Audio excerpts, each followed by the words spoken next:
What's up, Team Yo? Today I'm going to be going over how to do upright row. Alright team, and this is the upright row. Starting off with this variation, we're going to be using the Smith machine to target the lateral delt as well as the traps. Alright, let's go ahead and take a look at the elbow placement. The elbow should be bent at a 45-degree angle and parallel with the shoulders at the top of each rep. Making the pulling motion, you should be using an overhand grip with the hands about shoulder length apart.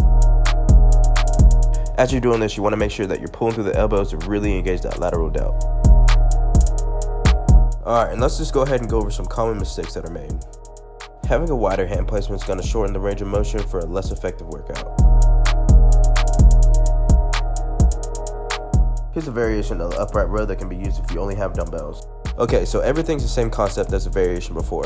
Keeping those elbows flat out at a 45-degree angle, making sure they're parallel with the shoulders at the top of each rep, and again, making sure that you're pulling through that elbow to target the lateral delt. Little pro tip here, making sure that the wrists are below the elbows at all times. Alright, Team Yo, and that's how you do an upright row. Until next time.